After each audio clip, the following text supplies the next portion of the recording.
You are looking at Julian's pronunciation guide, where we look at how to pronounce better some of the most mispronounced words in the world, like this other curious word. But how do you say what you're looking for today?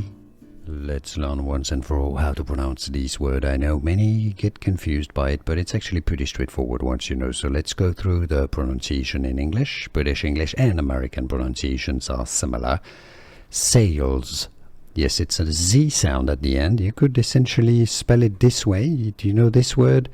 It's the exact same pronunciation.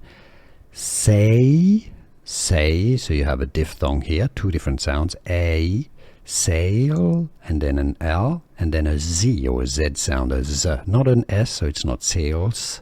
Some may pronounce it as sales, which is fine too, because Z and S have a very similar sound. But generally in English it's sales. Sales. Could you hear the difference? Was this any helpful? Let me know in the comments. Here are more videos on how to pronounce more confusing words and names too many mispronounced. Like this video if you found it useful. I appreciate your support. I'll see you soon and thanks for watching.